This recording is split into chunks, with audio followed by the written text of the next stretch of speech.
પંચમહાલની શહેરા પાલિકા ભાજપે ચૂંટણી પહેલા જ કબજે કરી લીધી। શહેરા પાલિકાના 15 બેઠકો પર ભાજપના ઉમેદવાર બિનહરીફ જાહેર થયા। વોર્ડ નંબર 1 અને વોર્ડ નંબર 5ની તમામ બેઠકો બિનહરીફ જાહેર થઈ છે। શહેરા પાલિકાની 7 વોર્ડની બેઠકો પૈકી 15 બેઠકો બિનહરીફ જાહેર થઈ, તો 15 બેઠકો પર ભાજપના ઉમેદવારો બિનહરીફ જાહેર થયા છે।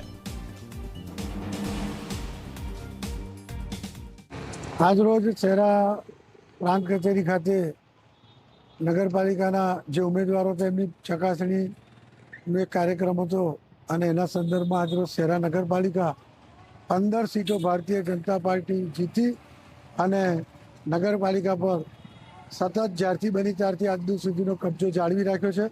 માનનીય ભૂપેન્દ્રભાઈ, ગુજરાતના મુખ્યમંત્રી ભૂપેન્દ્રભાઈ પટેલ સાહેબ, અમારા સંગઠનના પ્રમુખ આદરણીય જગદીશભાઈ વિશ્વકર્માજી અને અમારા લોકલાડીલા ધારાસભ્ય મુરબ્બી શ્રી જેઠાભાઈ ભરવાડ સાહેબ જે વિકાસ કર્યો છે શહેરાનો, એને જોઈને અમારા 15 કોર્પોરેટરો આજ રોજ બિનહરીફ ચૂંટાયા છે।